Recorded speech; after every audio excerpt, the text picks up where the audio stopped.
Halo semuanya, balik lagi di Shy Channel. Oke. Oke, akhirnya kayak terakhir kita upload video bulan lalu.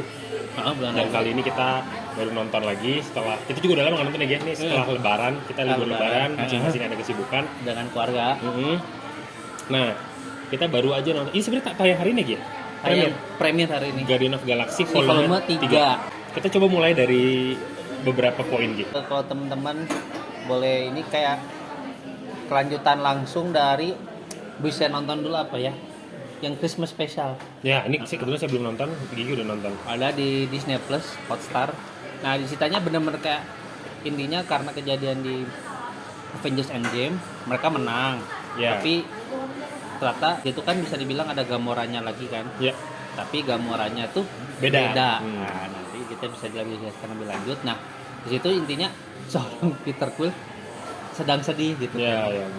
Kenapa? Grieving lah ya. Grieving gue kehilangan kekasih gue balik orang yang berbeda gitu kan. Nah, di sini sebenarnya awalnya lucu gitu pengen bikin apa?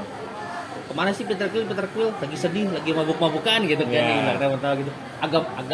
Agak mature ceritanya, agak mature kan ya. Nah, ternyata ada sedikit flashback. Nah, aku sukanya di film ketiga ini fokusnya ternyata dari sudut pandangnya si Rocket. Nah, betul, memang yang menarik, yang jadi sangat menarik dari film ini adalah sudut pandangnya diambil dari si Rocket Raccoon yang mana menurut gua tuh tahu pertama kali ya si entitas Guardian of the Galaxy ini dari majalah itu ada visual si grup ini, dan ini apaan, ada pohon, ada rakun, kan bisa dibilang kayak apaan sih ini rakun gitu kan sebenarnya. Cuman di sini diangkat menjadi salah satu poros cerita yang jadi cukup krusial.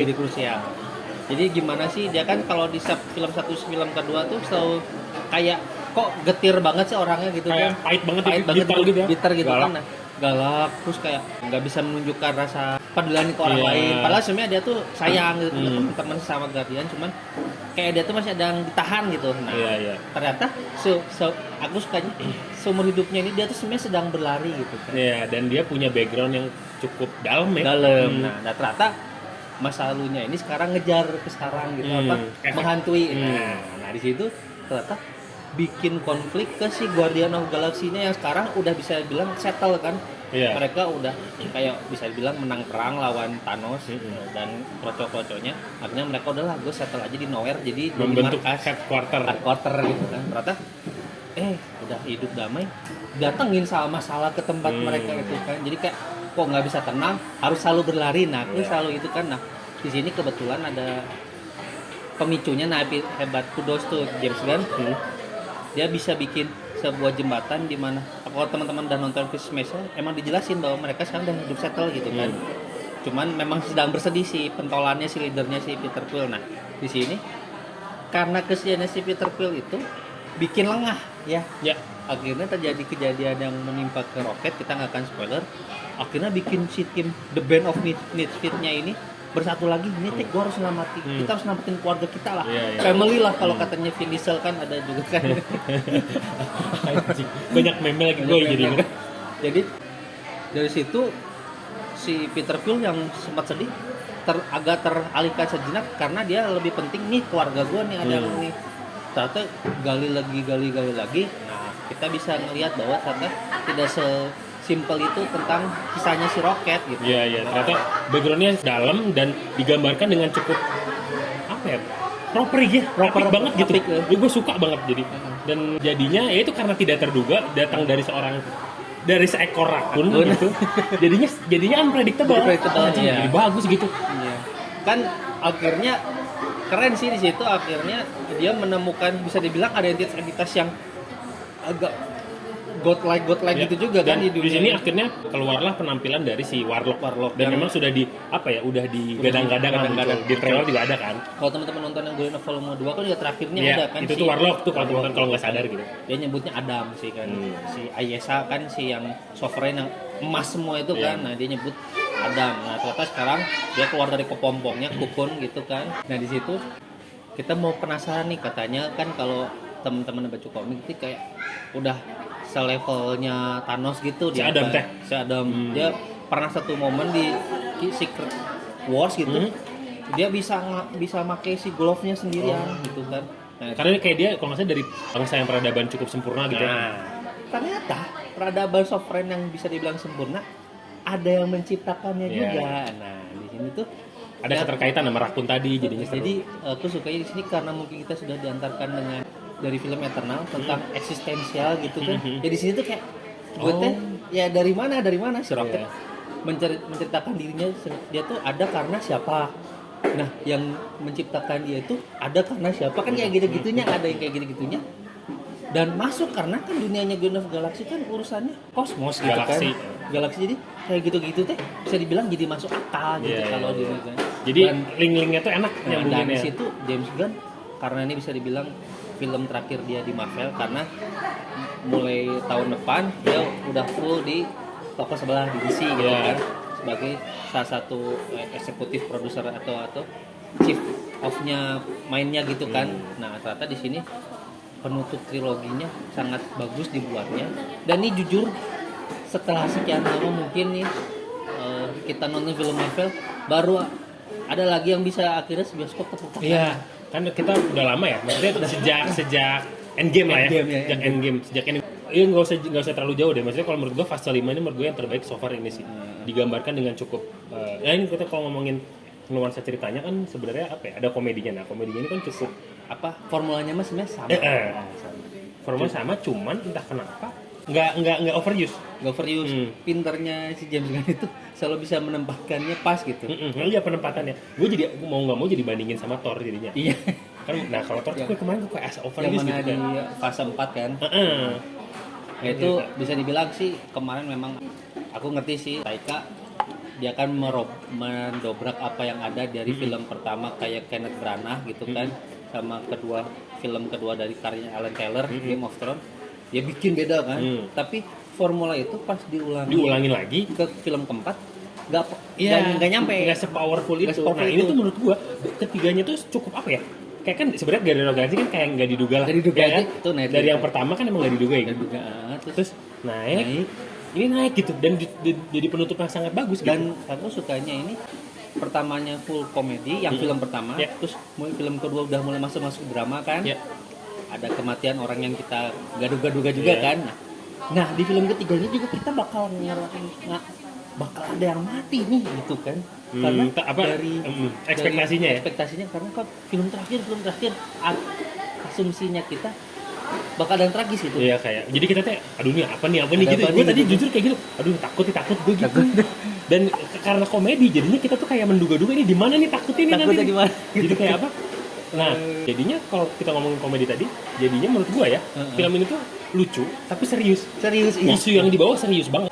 Kayak menertawakan kehidupan gitu sih. Jadi gimana? Jadi kayak ini tuh masalah tentang kehidupan serius, tentang penciptaan dan sebagainya. Tapi itu lucunya ya itulah gitu kan kayak kita tuh kadang sekali juga boleh lah gitu menganggap hidup ini teh komedi gitu kan jadi si James Gunn teh menyampaikannya lewat format film superhero teh jadinya kena dan aku suka semua karakter yang diperankan kayak si Drake, si Mantis, si Nebula, si Peter Quill, si siapa Groot sama Rocket udah karakter udah kelihatan dewasa semua gitu. Iya. Ada karakter development di situ. Nah, itu aku suka di situ dan nggak cuma dari soal kostum, warna-warninya itu mah udahlah itu jagonya lah gitu kan. Cuma di sini kerennya mungkin karena James Gunn nih film terakhir dan jedanya lumayan ya 6 tahun dari film terakhir 2017. Oh iya, terasa loh. Oke. Jadi kayak wah matang gitu si James Gunn teh menciptakan ini dengan udah ada cerita sebelum ini gitu kan. Tinggal dia masuk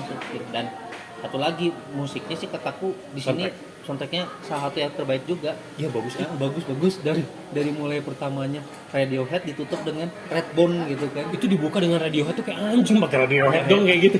Klip anjing. Jadi kayak mau menggambarkan kita tuh sebenarnya orang aneh semua gitu. Iya karena memang dari awal mereka tuh kayak group of freaks gitu jadinya. Group of freaks itu atau ya pokoknya lucu sih yang kayak mereka teh sampah masyarakat lah kalau yang di film pertama kelihatan banget ternyata mereka sama-sama senasib bisa bersatu gitu di sini. Aku sih jujur kaget juga ada karakter seperti ada Warlock sama Evolutionary baru diperkenalkan di versi live action gitu kan dan masuk gitu. Khususnya sih kalau untuk yang ada Warlock pas nanti bakal panjang, tadi kan juga udah sebut dulu. Nah, ini aku bingung nih, Evolutionary pasti nanti ada aja hubungannya sama entahlah dewa-dewa yang lain lah, atau mungkin god person yang lainnya gitu kan, Ya, yang ya. mungkin bisa nanti jadi memperkaya khazanah si musuh-musuh kosmosnya di dunia Nah, sini. implikasinya berarti kan kita ngomongin implikasinya ke dunia MCU selanjutnya nih. Apa sih nih Gi, selanjutnya tuh menurut lu Nah kalau kaitannya? sebenarnya udah nggak, sebenarnya tuh kayak kalau yang mulai dari fase 4 kemarin tuh, Heeh. si Kevin Feige teh silakan aja sutradara mau bikin apa aja. Dan nanti mah kalau udah di Secret Wars atau nanti event besar sebelum Avengers yang katanya namanya Kang Dynasty itu, Oke. mereka bisa punya konflik masing-masing gitu. Jadi nggak kayak dulu yang kalau di Infinity Saga itu yang Linear masih semua. Ya? linear gitu kan, mengarah ke satu ini gitu. Iya, iya. Dan ini aku sukanya jadi nggak bisa prediksi ke depannya mau gimana, Iya, tapi iya. jadi menarik gitu Iya. kayak gini kan, kita nggak bisa nebak mau dibawa kemana, karena setiap ceritanya ya per se kita bilang ada yang bagus banget kayak gini, tapi ada yang mediocre gitu kan, Iya. ada yang jelek juga, ada nih mah Iya. jujur aja ya kan. Jadi yang jelek apa Gi? Hah? Yang jelek. Yang jelek Hah? Black Widow. Oh, aduh ya sih itu.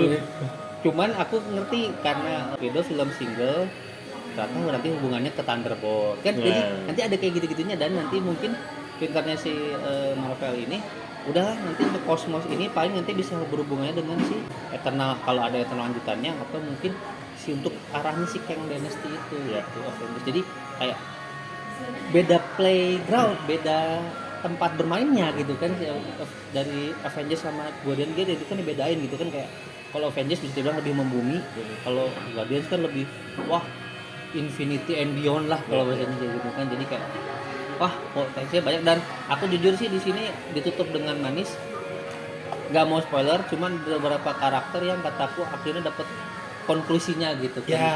Ya, betul. Dan bisa disaksikan sendirilah gitu gimana caranya, dan agak kegocek juga sih kita tadi kan gitu kan. Apa, banyak hal yang tidak terduga sebenarnya, nggak keprediksi. Karena memang kita juga ini bener-bener kayak no expectation ya kayaknya di si film kali ini.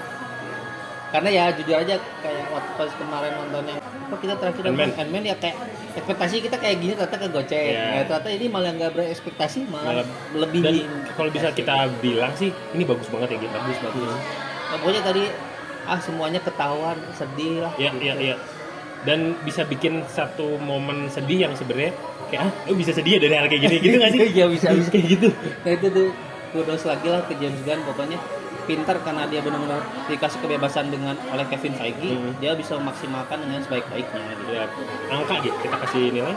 Jujur sih kalau ini agak tinggi sih aku. Iya. Ngisi 8,5 saya Pak. Saya sama sih. Ini kali ini saya setuju sih. Gue tuh suka banget gue. Suka banget. Aslinya tadi aduh meneteskan air mata, padahal adegannya teh yang gak kita duga-duga gitu kan. Maksud apa gitu kok? Ternyata sedih gitu. Ya itu sih aku jadi sini setiap orang arc story-nya konklusinya pas gitu. Ada yang lanjut, silakan nonton sendiri, cuman beberapa karakter utamanya dapat konklusi dari story arc mereka dengan bagus lah. Udah gitu apa lagi? Itu sih paling yang bisa di ini. Pokoknya puas lah gitu kalau memang jujur nih mah tanpa ekspektasi, tapi ya kita nonton dadakan juga. Kayak, anjing apa sih? Oh iya, satu lagi satu kata kunci yang gue dapet dari tadi itu ceritanya itu hangat ya gitu. Ya heartwarming. Iya, heartwarming gitu. Aduh, heartwarming bener-bener itu kata yang tepat gitu. Jadi gue cukup di tengah hari-hari kita yang cukup inilah hidup pikuk lah, jadi cukup menghangatkan ya gitu. Paling sih paling mesti nonton karena pasti penasaran lah kisah selanjutnya dari The Band of Misfit ini kan, Guardians of the Galaxy. Oke, kayaknya kayak gitu aja nih. Iya. Ya, teman-teman bisa tonton sendiri. Pokoknya lagi-lagi Chris Pratt ini kayak tahun 2014 dia. Kenapa? Di film box office berturut-turut. Oh ya? 2014 kan kita nonton Lego Movie, abis itu Guardians of the Galaxy. Tahun ini dia Super Mario Bros. Abis itu Guardians of the Galaxy Volume 3. Jadi kayak dia pinter lah milih momennya. Iya. Ya. Oke, ya kayak gitu. Mungkin nanti tunggu aja untuk video selanjutnya. Jangan lupa share, subscribe, share ke teman-teman. Makasih yang udah subscribe walaupun kita upload videonya nggak rutin-rutin amat, cuman ada 1-2 yang subscribe. Makasih banget. Makasih banget. Ya, sampai jumpa di video selanjutnya. Bye bye.